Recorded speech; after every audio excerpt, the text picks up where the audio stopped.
A second woman has come forward with explosive allegations against Myrtle Beach pastor John Paul Miller and his father, accusing them of using their churches as a hunting ground for underage women. This shocking new lawsuit claims J.P. Miller covered up sexual abuse at his private Christian school, and it's just the latest in a growing list of accusations. We're going to break it all down for you right now. Welcome to Sidebar, presented by Law&Crime. I'm Jesse Weber. Not entirely unexpected. When a high-profile person gets sued, we sometimes see more lawsuits follow. That is exactly what has happened here. A second woman is leveling allegations of sexual abuse against Myrtle Beach pastor John Paul Miller, as well as his father, Reginald Wayne Miller, accusing them of using their religious institutions as a literal hunting area for underage women. That is actually an allegation in this lawsuit. So, this latest legal action, which was filed Wednesday in Horry County, South Carolina, alleges that J.P. Miller covered up sexual abuse of minors at his churches and a private Christian school that he operated called Cathedral Hall Academy, which formerly operated in Myrtle Beach.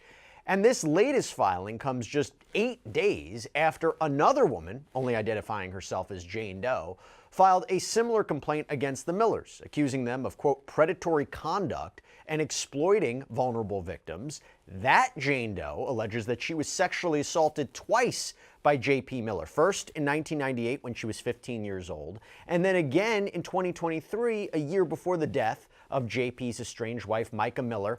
That thrust the pastor, their family, into the international spotlight. We all heard about this. And actually, by the way, we did a complete breakdown of that first lawsuit in a separate Sidebar episode. If you're curious, if you want to check it out, it's up on our Law&Crime YouTube page. Now, this new plaintiff, identified only as Jane Doe 2, claims that she was sexually assaulted by J.P. Miller after enrolling in CHA, Cathedral Hall Academy, back in 1999 at the age of just 14 years old.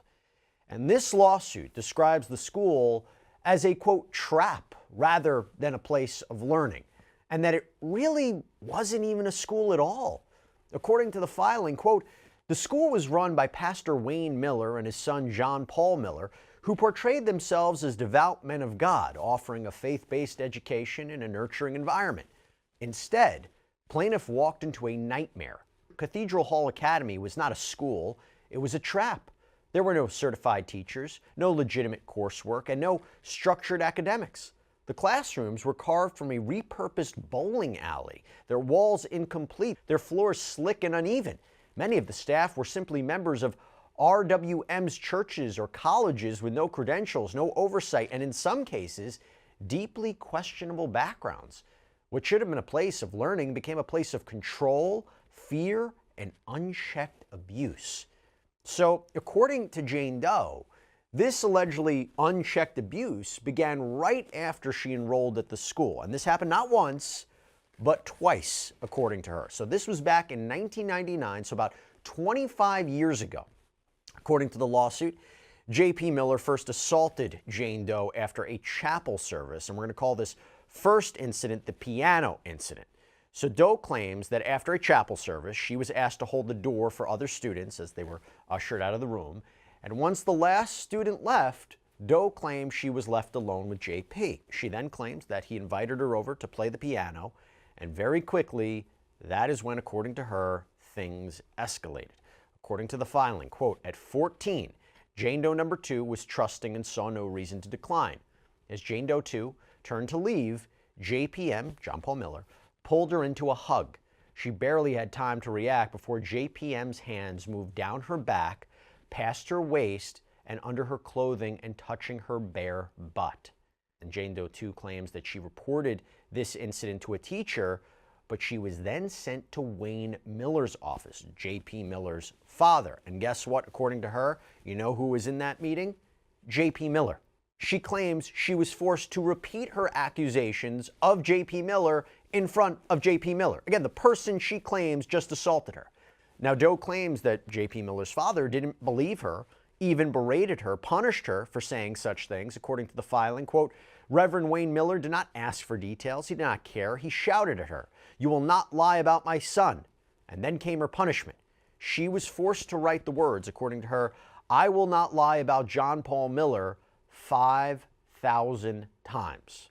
Now, this is particularly important because once we get into the causes of action, we're going to break down how this alleged behavior fits into both Doe's claims of negligence, which is what the school knew about, what was going on, they did nothing to stop it, intentional infliction of emotional distress, which is, in this case would be alleged based on claims of Doe being humiliated by those in power for speaking out about what she says happened to her. By the way, as an aside, I stay up pretty late working on these episodes of Sidebar for you. Now, I'm not looking for sympathy or anything like that, but what helps keep me alert, what helps keep me up?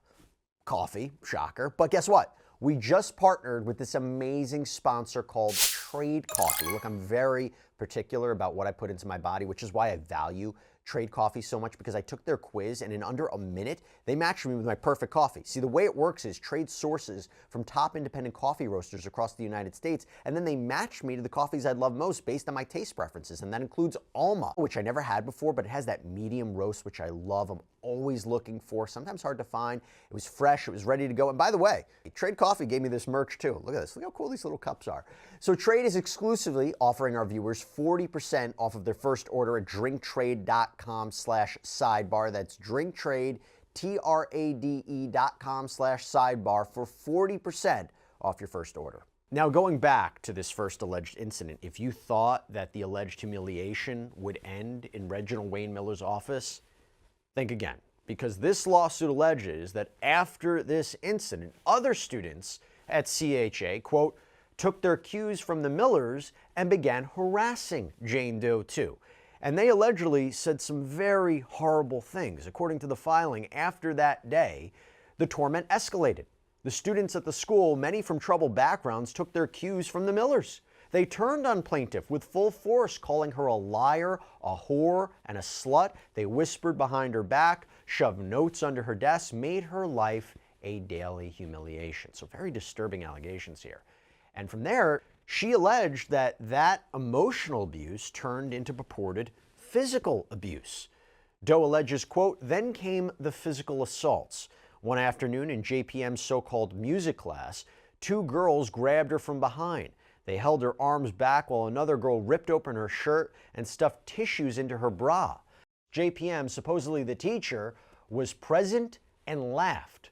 Other times, boys and girls alike shoved her into bathroom stalls, slapped her, and yanked her hair. One student even held her down and sprayed bug spray into her mouth and eyes while others watched. And even while all of this was allegedly happening, Doe says no one did a thing to help her. And even when she says Wayne Miller found her crying, he allegedly told her to, quote, stop disturbing the Lord's work and repent for your lies. That was all incident number one. And now we're going to move on to incident number two from Jane Doe. Again, allegations haven't been proven, but very disturbing to say the least. Incident number two, this is one where she says this happened when she was in the 9th grade, so now she's 16 years old, and this time it happened allegedly inside of a classroom. So Miller allegedly told her that she failed a test, that she would need to stay after school and get extra help, and she says that she agreed to, but once again, that is when things got out of control very quickly, according to the filing. Quote, she sat down in a chair near the piano. He started with small talk and asked, did she like him, and did she have a boyfriend? His hand moved to her knee, and she froze, and he leaned in further and said he could protect her if she would let him. He then grabbed her and physically assaulted her by putting his hands under her shirt and skirt and touching her sexually. She struggled to push him away, but he was stronger and pushed her down. She finally broke free and sprinted for the door.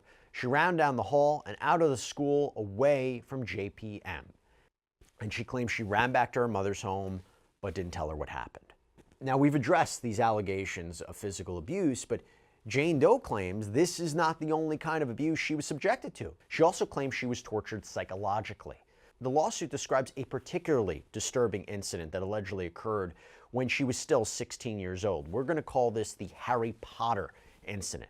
So Doe says that on one particular day, she happened to show up to school with a Harry Potter book. Now, if you happen to be unfamiliar with the series, it revolves around Harry Potter, wizard, his studies and adventures while attending the Hogwarts School of Witchcraft and Wizardry. So Jane Doe claims that the Millers ended up discovering that she was carrying this Harry Potter book around, and they apparently decided to take action. According to the filing, when plaintiff brought a Harry Potter book to school, RWM and JPM dragged her into the office. They berated her, called her a servant of Satan, and told her that if she continued down this path, she would be raped by demons. Then, right in front of her, they set the book on fire. RWM then beat her with a Bible and poured water over her head. Now, that alleged incident apparently marked Jane Doe 2's final year at the school. Doe says she went on for well over a decade suppressing what had happened to her, and that she only recently felt comfortable going public with her claims after the death of J.P. Miller's wife, Mica, back on April 27th of last year. So now let's get into the legal claims contained here. Now, the lawsuit filed by Jane Doe 2 outlines several causes of action, legal claims, against the defendants. Here's a quick breakdown of each claim. So the first cause of action is for negligence, gross negligence, and recklessness. And the lawsuit alleges that the defendants had a duty to protect minors from foreseeable harm, a duty that they breached by failing to implement adequate safeguards, supervise staff, investigate prior allegations of abuse. And the complaint outlines several specific failures, including not implementing safeguards to prevent abuse, failing to supervise J.P. Miller despite an alleged prior knowledge of his conduct, and not conducting background checks or enforcing policies to protect minors. According to the filing, defendants failed to establish, implement, and enforce a system of safeguards to protect minors from harm, despite the well-known risks associated with unchecked interactions between adult church and CHA leaders and minors. The second cause of action, civil conspiracy. So this occurs when two or more people work together to commit an unlawful act or cover up wrongdoing. And the lawsuit accuses the Millers and their institutions of conspiring to conceal J.P. Miller's misconduct. And this includes allowing J.P. Miller to remain in leadership despite allegations, failing to report his actions to law enforcement, intimidating victims and witnesses to prevent them from coming forward. According to the filing, defendants knowingly engaged in a concerted effort to conceal, suppress, and enable the continued sexual misconduct of defendant John Paul Miller. The third cause of action is for assault and battery, assault being the intentional act of causing someone to fear imminent harm. Battery involves unwanted physical contact. The lawsuit alleges that J.P. Miller sexually assaulted Jane Doe 2 on multiple occasions, as per the filing. Quote, John Paul Miller threatened and intended to harm plaintiff Jane Doe 2 on multiple occasions from 1999 to 2001. And now we're on to the next cause of action. I mentioned this before, the intentional infliction of emotional distress claim. So, this claim arises when someone intentionally or recklessly causes severe emotional distress through extreme or outrageous conduct. And the lawsuit claims that the Millers' alleged actions, including verbal abuse, intimidation, public humiliation, that caused Jane Doe 2 severe emotional trauma. Quote, defendant's conduct was extreme and outrageous, exceeding all possible bounds of decency and being intolerable in a civilized community. And then the final cause of action is for something known as a violation of the South Carolina Unfair Trade Practices Act. And this act prohibits deceptive or unfair business practices. Now, how it fits here is the lawsuit accuses the defendants of knowingly harboring a predator while making parents think the school was safe. The filing states defendants engaged in unfair and deceptive trade practices by falsely advertising their facilities as safe and nurturing environments for minor children when, in fact, they have a documented history of failing to protect minors from harm. So now that we've addressed the causes of action, the claims, what should we be thinking about in terms of legal defenses? Because we're going to break down some possible defenses the Millers could try to use here, although nothing's been asserted yet. I will tell you, I don't know how successful they'll be. I mean, you have one defense would be claiming something known as charitable immunity. So this is a doctrine that potentially shields charities from facing severe monetary penalties due to the fact that they are considered a charitable institution. The defendants could argue, may argue, that their churches, their school are charitable entities, therefore their liability is capped. According to South Carolina state law, quote, a judgment against an employee of a charitable organization may not be returned unless a specific finding is made that the employee acted in a reckless, willful, or grossly negligent manner. So if the Millers decide to maybe claim charitable immunity, the court may choose not to hold them liable unless it makes a specific finding that the employee acted recklessly, willfully, or with gross negligence. But I'll tell you this much, if you take the allegations as true in this complaint, may not be a viable defense, may not be a viable avenue for them to go down, and that this does not shield them from liability for intentional torts, intentional wrongs. Now, another possible defense, this one might be a bit of a stretch here, but you've definitely heard this one before. The First Amendment, right? The right that constitutes freedom of religion. So the First Amendment protects religious institutions from government interference in matters of faith and doctrine. The Millers theoretically could argue that the court can't interfere in church governance or discipline. However, the caveat here is that this lawsuit contends that the case involves secular issues, including alleged sexual abuse and negligence, and that can be resolved using neutral principles of law, such as tort law, corporate law, without, delving into religious doctrine. Another possible defense is that the defendants could call into question the statute of limitations on this. We know the statute of limitations sets a time limit for filing lawsuits, and this timeline varies from state to state. But in South Carolina, the statute of limitations for childhood sexual abuse claims is 6 years after the victim turns 21 or 3 years after discovering the abuse. So the defendants may argue that Jane Doe's claims are too potentially old to be valid, but the lawsuit, however, counters this by invoking the discovery rule, which suspends the running of the statute of limitations until the victim becomes aware of the abuse or its connection to their trauma, connection to their injuries. And Jane Doe claims that she repressed her memories of the abuse, didn't appreciate the effect they had until last year, when media coverage of Mica Miller's death triggered their return and everything was coming out about the couple's relationship, J.P. Miller's relationship with Mica Miller. And then, of course, look, generally speaking, the Millers could argue that none of this is true. It's 25 years ago. What is the proof of all this?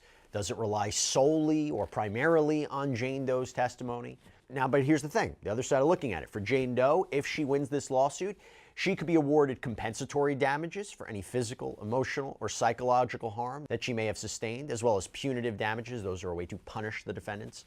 Now, there is a lot of background information provided here pertaining to the Millers and the school that I want to get into to help you better understand who the Millers are and how we got here. So, Reginald Wayne Miller has been a minister for a long time, dating back to the 1970s, according to an article in the Island Packet. And he first began his ministry as a preacher of Tabernacle United Methodist Church in Pamplico, South Carolina, before establishing his own church just 2 years later, the Florence Tabernacle Church, which eventually grew into one of the largest charismatic churches in eastern South Carolina. He also apparently established Gloryland Bible College, later renamed Cathedral Bible College, to train individuals for Christian service, and it's apparently still around. There's a website, there's a working phone number. According to the website, quote, All Nations Bible College and Seminary, formerly Cathedral Bible College, was founded in 1975 in Florence, South Carolina in the USA as Tabernacle Bible Institute. It was an extension of the ministry of Cathedral Bible College. Reginald Wayne Miller, a former Methodist pastor who began a non-denominational ministry that eventually would touch the nations. Over the years since 1975, the ministry at one season had a daily television program that reached into 16 states of the U.S. There have been radio ministries, numerous churches, and Bible schools started, Gloryland Bible College, academies for kindergarten through high school, conventions, conferences, an orphanage started that now exists in India, mission programs in numerous countries, and thousands upon thousands who have been touched with the good news of Jesus Christ. Now, that seasonal daily TV program was actually called Good Morning Jesus. It ran across several states and even in Canada. And while this all sounds, perfectly fine and good, even all these decades ago, Wayne Miller was still involved in apparently a wave of serious allegations of misconduct. The lawsuit alleges that in the 1980s, allegations of sexual misconduct and financial wrongdoing began to surface, causing him to lose support within the community. In February of 1989, the local news station WPDE apparently aired an investigative report detailing allegations against Miller involving students from the Bible College. So according to reporting from Fitz News, an affidavit that was filed by his former wife, Susan Miller, revealed claims that students from the Gloryland Bible College were accusing the pastor of inappropriate sexual conduct. According to their divorce filings, the couple separated in February of 2001. But some years before that, in 1993, FITSNews reported that Miller, in an attempt to escape the scrutiny from the misconduct allegations, uprooted his ministry to Myrtle Beach, and he rebranded the church as the Cathedral Baptist Church of the Grand Strand and later renamed it All Nations Church.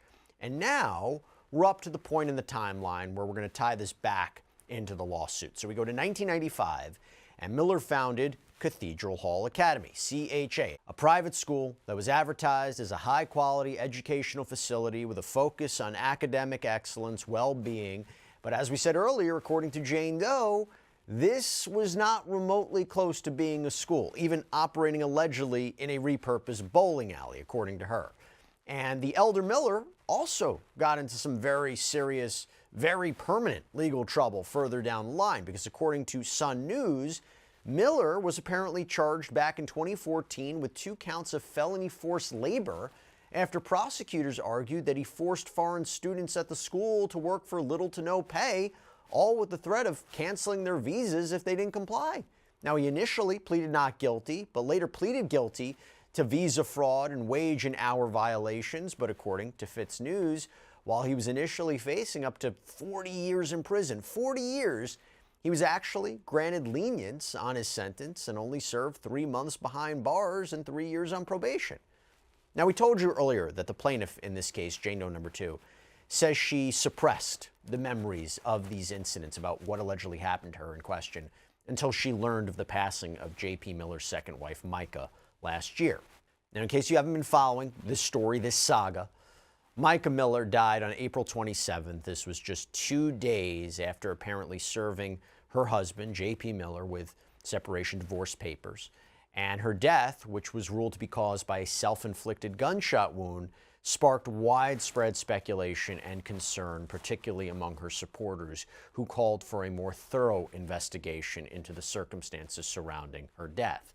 And despite the official ruling, many questioned whether foul play was involved, and her death has become a rallying point for those seeking accountability and transparency. Although, to be clear, investigators said that J.P. Miller had an alibi, that he wasn't anywhere near where she died. Now, in the wake of Mica's death, protesters began gathering outside of J.P. Miller's church, Solid Rock Ministries, demanding justice. Demonstrators chanted, they shouted along the sidewalks using the phrase "justice for Mica" as a unifying cry. And the protests continued for months, drawing attention to the case, putting pressure on J.P. Miller and his church. But by November, the church and its attached school had apparently closed their doors, seemingly effectively shuttering the operations of Solid Rock Ministries. And that same month, the FBI reportedly conducted a search of J.P. Miller's home in the Myrtle Beach area. And while federal officials have not disclosed the specific reasons for the search, an FBI spokesperson confirmed to the Post and Courier last month that the investigation remains ongoing. And the search added just another layer of scrutiny to J.P. Miller, who was already under a lot of pressure following his wife's death and the subsequent protests. And then we go to January, when J.P. Miller, I believe, filed more than 20 lawsuits in magistrate court targeting many of the individuals who had protested outside of his former church. And the lawsuits alleged invasion of privacy, defamation, claiming that the protesters had harassed, they stalked him, causing him to fear for his safety. However, some of the defendants in these cases, they've pushed back, arguing that the complaints are frivolous. In one instance, a woman stated that she had no prior knowledge of J.P. Miller until she was named as a defendant in one of his lawsuits. And notably, J.P. Miller has represented himself in these cases, basically acting as his own attorney. And as of now, the reporting indicates that many of those complaints have been dismissed, while the others remain pending. J.P. Miller's father, Reginald Wayne Miller, also filed lawsuits against some of the same protesters, but according to online court records, all of his cases have been dropped. Now, in addition to the magistrate court cases, it's been reported that J.P. Miller filed a separate multi-million-dollar defamation lawsuit in September against a local paralegal. This case, however, was dismissed on February 19th, marking another legal setback for J.P. Miller in his efforts to pursue legal action against those opposing him. And most recently, we touched about this before, Miller was sued last week by a woman accusing him of sexually assaulting her when she was 15 years old, nearly 30 years ago, and using his church as a sexual playground, according to the lawsuit. Miller allegedly assaulted this girl, identified only as Jane Doe, in 1998 while she was attending Sunday school at his father's church, according to the complaint that was filed in Horry County Circuit Court. At the time, Miller was 19 years old, allegedly took the girl into his father's office at All Nations Church before forcing her outside to his truck, where he allegedly sexually assaulted her, the court documents allege. And the lawsuit asserts that the girl was a virgin at the time of this alleged assault. And then the accuser further claims that Miller, who was then the controversial pastor of Solid Rock Church, assaulted her again years later, back in 2023, encountered him during a trip to the city. And according to the lawsuit, Miller leaned in to give her a hug before allegedly suddenly sexually assaulting her. And the suit alleges that Miller later attempted to justify this apparent attack by citing a Bible verse telling her, quote, "No man is without sin and temptation. God understands that." And the lawsuit, which names both All Nations Church and Solid Rock Church as defendants in a similar fashion, accuses Miller and other church leaders of covering up a pattern of alleged abuse over the years. This woman, via her attorney, believes that if she had spoken up earlier, she may have been able to prevent future harm. Her attorney, Randall Hood, told the outlet WBTV, quote, "She had heard that there were multiple other victims over the years, and it is her hope that in bringing light to the situation, that it will keep it from ever happening again." And again, you can check out our previous sidebar for a little bit more of an in-depth look at that lawsuit. But the series of events from Micah Miller's death, the subsequent protest, to the FBI search, the flurry of lawsuits, it has drawn significant attention to J.P. Miller, his former church, his father. Doesn't seem to be fading anytime soon. The ongoing investigations, the legal battles, they continue to unfold. They leave a lot of questions out there, and we will do our best to cover it for you here on Sidebar. That's all we have for you right now, everybody. Thank you so much for joining us. And as always, please subscribe on YouTube, Apple Podcasts, Spotify, wherever you get your podcasts. I'm Jesse Weber. I'll speak to you next time.